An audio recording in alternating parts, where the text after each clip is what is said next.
Olá, começa agora o programa FETAG na TV, programa que traz a realidade dos trabalhadores rurais em Alagoas. E nós começamos a edição desta semana com a segunda parte da matéria especial sobre o 5º Congresso Estadual dos Trabalhadores e Trabalhadoras Rurais que foi promovido pela FETAG Alagoas. Neste congresso, foi eleito Givaldo Teles para ser o novo presidente da federação para um mandato de 4 anos. Acompanhe conosco. Com o resultado das eleições e a vitória da chapa Unidos pelo Fortalecimento da Agricultura Familiar, com 192 votos, Givaldo Teles, da Secretaria de Organização Sindical e Formação, torna-se presidente da FETAG Alagoas, para um mandato de 4 anos. O presidente eleito assumirá a gestão da federação numa conjuntura diversa e de retirada de direito dos trabalhadores rurais. Diante da realidade política apresentada, o coletivo dos dirigentes sindicais presente indicou o Genivaldo Oliveira como pré-candidato a deputado estadual, representando a categoria dos trabalhadores rurais. Eu tenho dito, eu disse algumas vezes, que essa outra missão é de todos nós. Porque eu queria dizer para vocês, mandato nunca subiu, poder nunca subiu a minha cabeça. Quem me conhece, quem me conheceu há uns 20 e poucos anos atrás de movimento, me conhece hoje, sabe que eu continuo sendo aquele mesmo Genivaldo, né? Que tem um jeito de ser, né? De lidar com as pessoas e tentar conduzir, porque companheiros e companheiras da mesa, nosso movimento é muito eclético e a gente sabe que é com essa diversidade que a gente tem que conduzir. Paulão, a gente vem passando por um cenário de retrocesso, né? Aprovação da reforma trabalhista, a reforma da Previdência prestes a ser aprovada, vários direitos dos trabalhadores e da sociedade como um todo sendo retiradas. Onde resistir? Como o trabalhador pode reverter essa situação? Veja, primeiro parabenizar mais uma vez a FETAG. O 5º Congresso da FETAG demonstra organização. Isso é uma palavra fundamental nesses últimos anos, não só dos sindicatos, FETAG, CONTAG, uma grande renovação. Inclusive você verifica na composição juventude, o espaço da mulher. Essa renovação é importante, como você juntar a sabedoria, né, com a jovialidade, uma temática importante. A gente está numa quadra política com muita dificuldade. Existem 2 palavras clássicas, né? Primeiro, a organização, é fundamental. E, ao mesmo tempo, a mobilização. A gente está atravessando uma conjuntura de desmonte, de retirada de direitos sociais, ameaça de direitos previdenciários, retrocesso político, um processo de lesa-pátria que vem do Brasil. Essa realidade está atacando o Brasil, mas também nos países da América do Sul. E um caminho é a organização da classe trabalhadora. Então a gente espera que os sindicatos, junto com a FETAG, CONTAG, junto com o movimento urbano, outros movimentos sociais, o movimento estudantil, os partidos no campo democrático popular, até porque uma luta maior, ela não vai ser resolvida só por um ator político, ela tem que ter uma grande mobilização de massa para evitar que retiradas seja feita. Eu queria alertar que até então a gente pensou que tinha sepultado a reforma da Previdência. Mas, de novo, Rodrigo Maia, que agora quer ser candidato a presidente da República, se articula com Temer e deverá pautar de novo a reforma da Previdência. Então, é preciso muita mobilização. A reforma da Previdência, a gente percebe que ela atingiu o campo, campo-cidade. A mobilização no campo está, inclusive, maior do que na cidade. Você verifica a cidade do Centro-Vento, tamanho Piranhas, 10 mil habitantes. Você consegue fazer a mobilização com mais de 1.000 pessoas, 10% da população. A temática foi a reforma da Previdência, a reforma trabalhista nem tanto. E aí você teve o desmonte da emenda 95, que congelou 20%, né, de todos os orçamentos, principalmente as principais políticas sociais durante 20 anos. Inclusive, do ponto de vista constitucional, o Supremo tem que dar a resposta, que até agora não deu. O próximo presidente da República vai ficar de mão atadas. Você dá subsídio na ordem de R$1 trilhão para a Shell. E, ao mesmo tempo, diz que a reforma da Previdência é necessária para economizar. Como é que você quer economizar que você dá de mão beijada a uma multinacional R$1 trilhão? Na realidade, esse governo é uma quadrilha, não é? Montada de uma forma pesada para entregar o capital financeiro. E a população brasileira, o povo brasileiro, Se ele não tiver organizado e mobilizado e ir para as ruas, sem dúvida nenhuma virão medidas que vão tirar a cada dia direitos da classe trabalhadora. Paulão, falando em mobilização do povo, a gente sente uma certa apatia, né, da população, mesmo diante de toda essa situação que você acaba de colocar, inclusive de corrupção, de comprovação, de prisão de secretários e ministros desse governo Temer, há uma apatia. O que você atribui a essa situação do povo em geral?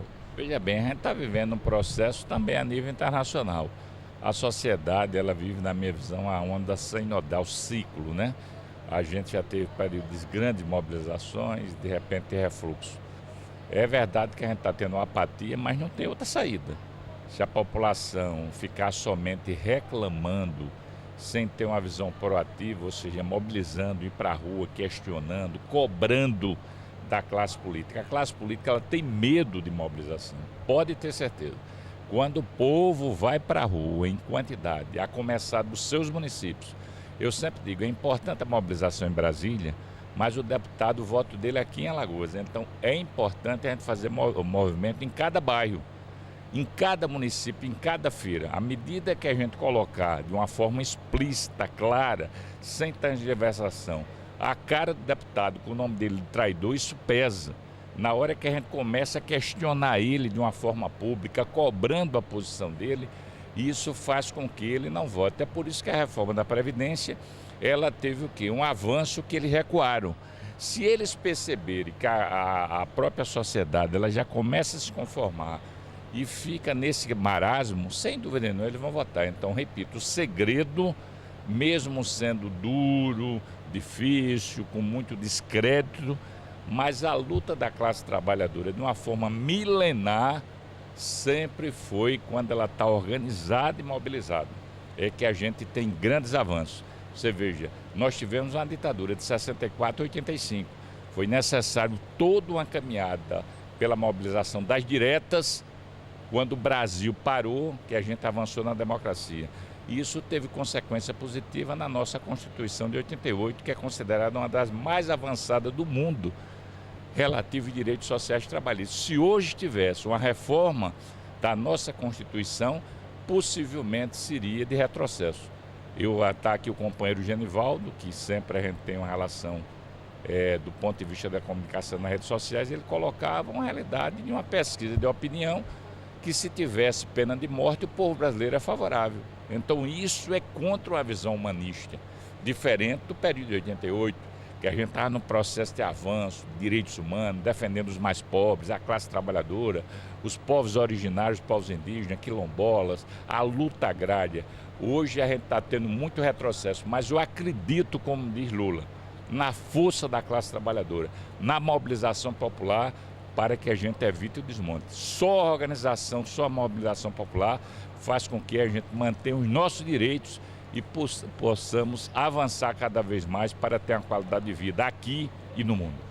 Nós estamos vivendo um momento, uma conjuntura difícil para os trabalhadores de perca de direitos, reforma trabalhista, provável aprovação aí, colocação em votação da reforma da Previdência. Como é que a CUT Nacional vê esse momento nacional e a importância de realizar um congresso com os trabalhadores aqui no estado de Alagoas? Primeiro, é uma grande alegria estar no Congresso de Alagoas, o 5º Congresso Estadual, para fazer um debate de conjuntura e apontar os rumos da luta dos trabalhadores aqui nesse estado. A categoria rural é muito importante para o estado, como ela é nacionalmente para o estado, para a produção de alimentos, para um conjunto de garantias importantes para os trabalhadores rurais. E um congresso acontecendo no início do ano, numa conjuntura como essa, com certeza só fortalece, garante um processo de articulação e mobilização dos trabalhadores rurais. Nós da CUT vemos com bons olhos a realização de um congresso no início do ano. Sabemos que é um ano extraordinariamente difícil, o ano de 2018. Um ano cheio de incertezas e, na nossa opinião, que caminha para uma terceira etapa do golpe. A primeira foi a retirada de uma presidenta eleita legitimamente, com 54 milhões de votos. A segunda foi o ciclo de retirada de direitos que esse governo promoveu, de reforma trabalhista, PEC, que congela os orçamentos e os investimentos para o próximo período, e um ano das eleições. O terceiro ciclo do golpe significa impedir que Lula seja candidato. Nós da CUT temos lado nessa história. E o nosso lado é o lado da classe trabalhadora, é o lado do melhor presidente da República da história do nosso país. Nós estamos do lado do presidente que garantiu um conjunto de direitos para os trabalhadores, alterou a vida nacional, principalmente da classe trabalhadora e dos mais pobres. Portanto, a luta esse ano de 2018 é muito grandiosa. Primeiro, para defender o direito de Lula ser candidato. Ele tem direito de ser candidato, ele tem quase 40% de aprovação popular e uma eleição sem a participação dele é uma fraude. Segundo, para continuar fazendo a defesa dos nossos direitos, nós vamos ter que mobilizar, trabalhar muito para derrotar a reforma da Previdência. E terceiro, garantir com que nós possamos restabelecer um processo democrático no nosso país. Esses são os objetivos da CUT.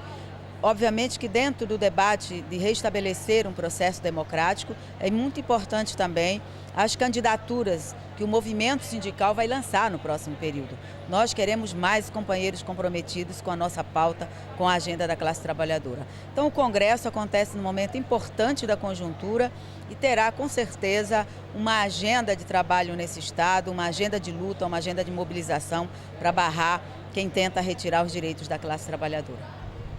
Carmen, você acredita que é possível reverter essa situação, essa perda de direitos, essas políticas que estão sendo feitas pelo governo Michel Temer? Nós estamos vivendo num momento de luta de classe muito forte. E é assim que funciona a luta de classe. Uma hora a gente ganha, outra hora a gente perde. O que nós não podemos perder é a esperança de continuar nos organizando e lutando. Sempre foi assim na história desse país. Nós lutamos por mais de 500 anos, tivemos momentos de vitória e agora tivemos momentos de perda. Mas nós precisamos entender que assim funciona a luta de classe no mundo e no nosso país. A gente enfrenta, a gente se organiza e graças aos corajosos homens e mulheres que tiveram na história do nosso país no passado, que nos deram coragem para chegar até aqui, nós vamos continuar fazendo a nossa tarefa de classe.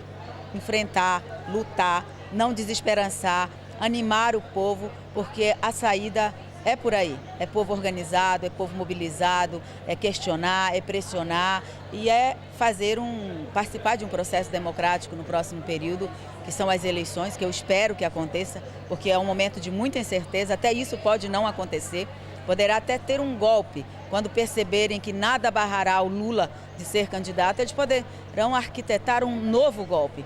Então nós temos que estar preparados para tudo isso. Esse ano é ano de muita luta e de muita resistência, o ano de 2018. Genivaldo Oliveira, atual presidente da federação, ressaltou as principais conquistas da FETAG em defesa da categoria durante o seu mandato. Na abertura do Congresso, agradeceu o apoio para a realização de sua gestão, pedindo garra e coragem para enfrentar as dificuldades em 2018. Estamos aqui no 5º Congresso Estadual dos Trabalhadores e Trabalhadoras Rurais da Federação dos Trabalhadores da Agricultura Familiar aqui do estado de Alagoas. Vamos conversar com o Genivaldo Oliveira, ele que é presidente da FETAG Alagoas, para falar um pouco conosco sobre esse congresso. Genivaldo, nós estamos aqui com mais de 200 delegados representando sindicatos de todas as regiões do estado. Qual a sua expectativa para a realização desse congresso? Olha, a expectativa é a melhor possível. É um congresso específico, onde pela primeira vez, depois da reorganização, a FETAG ficou com a agricultura familiar. Então nós estamos discutindo políticas para os próximos 4 anos direcionada à agricultura familiar. Então é uma coisa nova, já que o movimento sindical tem 54 anos. Então, nesses 50 anos anteriores, a FETAG sempre discutia o conjunto, os assalariados, políticas para os assalariados e para os agricultores familiares. Agora não, nós estamos fazendo nossa política específica para a agricultura familiar. Então o desafio é muito grande, por quê? Porque a gente precisa agilizar, acompanhar essa evolução, inclusive com essas mudanças que houve radicalmente com relação às conquistas que nós tínhamos conseguido nos últimos longos anos para a agricultura familiar, como política diferenciada, crédito diferenciado, assistência técnica, o PAA, PENAI, alguns programas específicos. Então, cabe a gente agora fazer essa discussão durante esses 3 dias e sair com alguns encaminhamentos para que os sindicatos lá na ponta possam cumprir. E esse é o grande desafio dessa nova direção da FETAG, que vai ser eleita na próxima quinta-feira. É conduzir esse trabalho com mais agilidade e da melhor maneira possível. Genivaldo, você colocou aí justamente essa questão dessas políticas específicas para a agricultura familiar. Houve esse ano com o governo Temer, houve encerramento de secretarias, né? O Ministério da Agricultura Familiar foi destituído, políticas foram diminuídas. Qual a perspectiva da FETAG para esse cenário político em 2018, inclusive com eleições? Olha, a gente sabemos que o desafio é muito grande, já que é um ano eleitoral, um ano onde a gente vai eleger o novo presidente, o presidente da República, dois senadores por estado, 9 deputados federais, os 27 deputados estaduais e o governador do estado. Então, o desafio nosso é muito grande e nós esperamos fazer essa discussão também política, porque a gente sabemos o quanto é importante nós termos os nossos representantes, aqueles políticos comprometidos com o dia a dia da agricultura familiar, não só do nosso município, do nosso estado, mas também do nosso país. Então, o desafio é muito grande e eu tenho certeza que a gente vai sair daqui com propostas importantes e interessantes para que a gente possa estar executando. Políticas como o PENAI, o PAA, o PNHR continuam com essa nova diretoria da FETAG? Não, vai ser um grande desafio nosso, porque esse governo que está aí, que para nós é um governo ilegítimo, que está acabando com muitos dos direitos, inclusive o Ministério de Desenvolvimento Agrário, que foi um ministério criado exclusivamente para mais de 5 milhões de agricultores familiares que nós temos no Brasil, e no momento em que esse governo acabou com esse ministério, é porque acha que esse público não é importante. Nós somos responsáveis por mais de 50% dos alimentos que chegam na mesa do brasileiro. Nós empregamos muito mais do que o agronegócio. Então, se esse segmento não é importante, o que é importante para esse governo? Então, portanto, nós vamos para cima e vai ser uma das cobranças que nós vamos fazer para o próximo governo. É a volta do Ministério de Desenvolvimento Agrário, o ministério que realmente cuide das políticas específicas da agricultura familiar e reforma agrária. Como é que está essa articulação, essa reorganização da FETAG a partir da opção para a agricultura familiar? Olha, graças a Deus nós tivemos a maturidade suficiente para criar a outra federação, a Federação de Assalariados, com unanimidade e com a diretoria de consenso. Estamos agora elegendo a próxima diretoria da FETAG, também dentro de uma unidade, dentro de um consenso, chapa única. Não quer dizer que isso foi fácil, não, é um processo difícil, porque a conjuntura nos proporciona isso.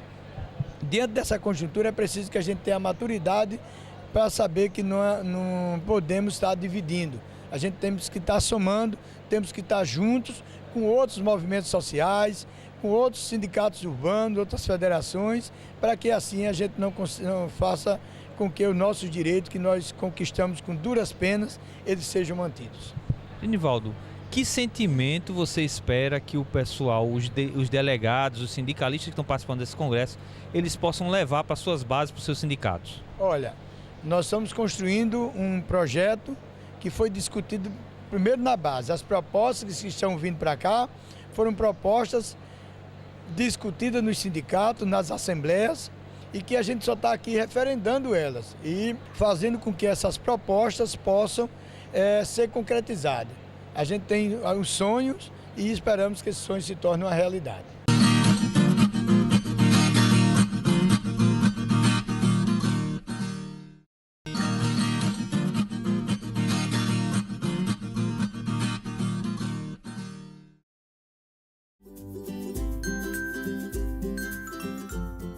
Os últimos governos tentaram pôr as mãos na nossa aposentadoria. Agora, querem aprovar uma reforma que aumenta para 65 anos a idade mínima para a aposentadoria de todos os trabalhadores. Para tentar justificar esse grande retrocesso, divulgam uma série de mentiras. Dizem que a Previdência dá prejuízo e que a reforma seria necessária para garantir a aposentadoria das próximas gerações. Você já ouviu tudo isso, não é? Veja agora quais são as mentiras por trás dessa história. O governo esconde que mais da metade desse rombo é causado por benefícios concedidos às empresas. bilhões em contribuições previdenciárias deixam de ser pagos todos os anos por causa das políticas de incentivo. A segunda grande mentira é incluir apenas as contribuições dos trabalhadores e das empresas nas contas da Previdência Social. Na verdade, Previdência, Assistência Social e Saúde fazem parte da Seguridade Social. Esse sistema conta com diversas fontes de financiamento, previstas no artigo 195 da Constituição Federal.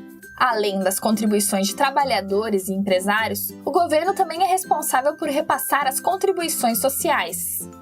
O suposto rombo divulgado pelo governo se transforma em superávit quando somamos todas as fontes de financiamento. O problema é que o governo descumpre a Constituição desde os anos 90. Receitas que deveriam ser destinadas à Seguridade Social são desviadas para o pagamento da dívida pública, com mecanismos como a desvinculação de receitas da União. Querem tirar direitos de milhões de trabalhadores para continuar alimentando uma dívida questionável, que enriquece apenas alguns empresários, banqueiros e investidores. Não dá para aceitar uma proposta baseada em mentiras. Compartilhe esse vídeo e ajude a desmascarar a farsa do rombo. Diga não à retirada de direitos.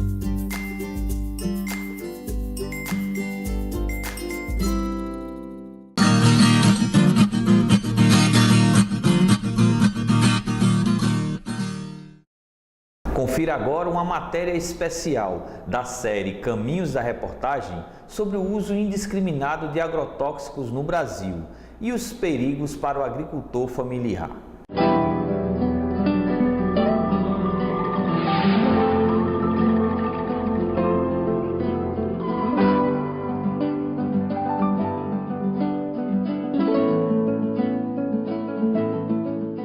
O Caminhos da Reportagem de hoje é sobre o uso de agrotóxicos no Brasil. Nós somos o país que mais consome defensivos agrícolas no mundo, 1 bilhão de toneladas por ano.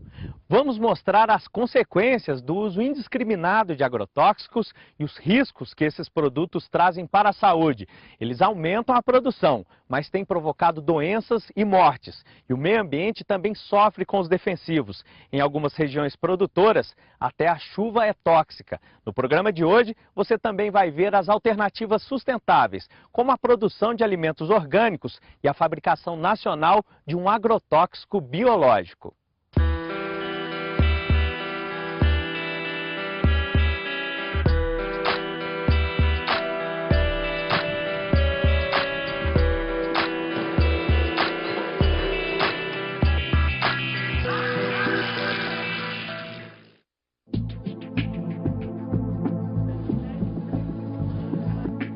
Seguindo uma suspeita de irregularidades com o uso de agrotóxicos, acompanhamos fiscais da Secretaria de Agricultura, Pecuária e Abastecimento do Distrito Federal.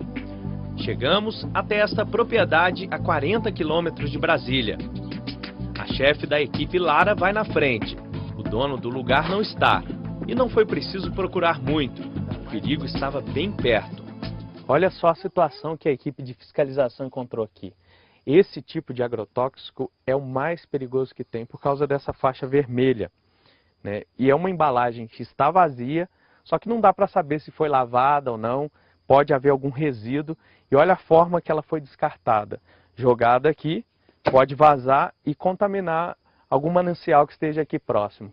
É o tipo de problema que a fiscalização encontra com frequência nessas propriedades. Está derramando, contaminando, logo ali embaixo tem um córrego, tem até um sapo aqui dentro. Tem que estar em um lugar ventilado, fechado desse jeito que está, ele está acumulando gases. Nós vamos fazer um termo de fiscalização, dando um prazo para esse produtor fazer uma destinação correta desses produtos e construir um galpão adequado para a armazenagem dos produtos cheios. O objetivo primeiro é orientar. Isso, a primeira vez é uma orientação. Aí a segunda vez já é uma autuação, porque o produtor já foi orientado uma vez sobre o risco e sobre as irregularidades que ele continha aqui na propriedade dele. E andando um pouco mais, olha o que nós encontramos. Mais embalagens de agrotóxicos jogadas aqui de forma incorreta. E esse daqui é um produto que tem um potencial muito grande de contaminação, é o carbofuran. E essa embalagem não está vazia. Olha só também como que é feito o armazenamento aqui incorreto, né?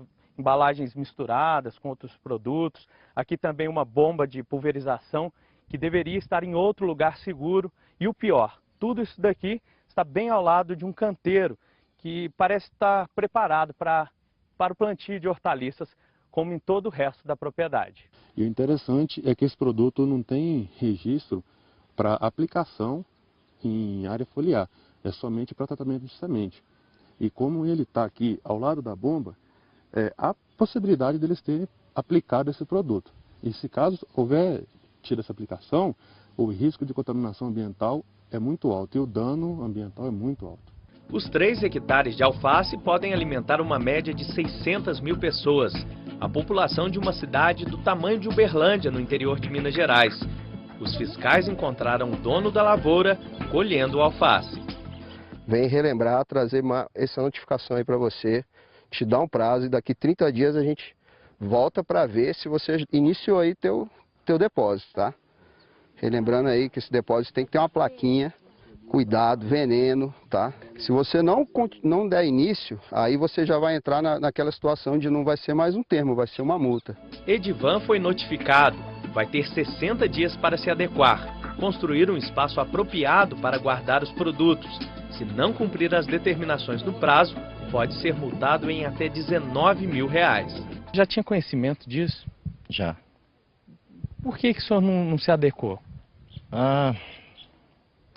Não levei a sério da vez, né? Isso. Mas isso é muito sério mesmo. O senhor sabe que é perigoso? Oh, com certeza, né? Por quê? Porque é muito tóxico, né? É muito perigoso. Na cidade, o alvo são as lojas agropecuárias. Os fiscais conferem a documentação dos produtos e as instalações. Essa loja já foi fiscalizada outras vezes. O dono não conseguiu se adequar e desistiu de vender agrotóxicos. Já nesta outra revenda em Brasília, um exemplo de segurança para lidar com produtos tão perigosos. Começando aqui pelo piso, deve ser um piso impermeável, isso para, no caso de algum derramamento, não contaminar o solo. Os defensivos estão separados por grupos, né? O fungicida de um lado, herbicida de outro lado, até para não haver uma mistura, ficar fácil o manuseio. O produto sempre tem que ficar suspenso, ele nunca pode estar direto ao chão. Então tem esses tratos de madeira, né, onde os produtos ficam empilhados em cima. E essa é uma loja que vocês já vieram alguma vez? Essa loja já foi fiscalizada, já está dentro do padrão, tanto que essa loja é uma das lojas aqui do DF que já possuem registro. Porém, a gente dá continuidade a todo o processo de fiscalização para que a pessoa não entre numa rotina, né, e acabe deslizando de um lado ou de outro. Em todo o país, entre julho de 2009 e março de 2010, 19 linhas de produção e 12 milhões e meio de litros de agrotóxicos foram interditados. Havia produtos adulterados, com prazo de validade vencido, entre outras infrações. As multas somaram 2 milhões e 400 mil reais. As regras para o uso dos agrotóxicos não são novas. Desde a década de 80, o Brasil tem lei específica. As normas controlam desde o tipo de produto que entra no país até a segurança das embalagens. Elas são identificadas por cores. Vimos que quando a faixa é vermelha, o produto é altamente perigoso. Amarela, muito perigoso. Azul, perigoso. E a cor verde indica que o risco é menor. Por isso, tantos cuidados. A lei também determina como devem ser as aplicações. Exige equipamento de proteção individual para os trabalhadores. Luva, roupa, bota, o boné também, óculos, tudo isso.